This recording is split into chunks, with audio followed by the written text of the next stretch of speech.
The Nuremberg laws, which came into being in the 30s in Germany, it was the way that all of us got touched. In other words, my father had to give up his business. My mother had to, she had students she couldn't teach to an Aryan student anymore, and I had to leave the school because I couldn't mingle with Aryans in the public schools.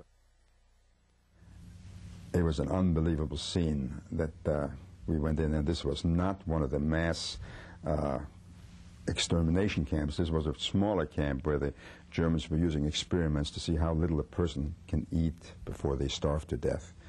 And the survivors that we found, they had actually tried to get the people out of there, march them out of there, and the ones that couldn't walk anymore, they just left behind because they knew they were going to die within a few days anyways.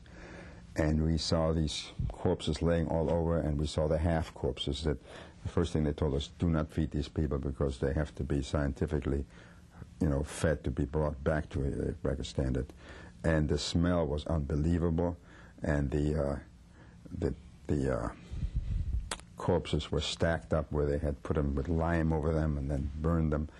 And that's when later on we got Eisenhower to come into that camp.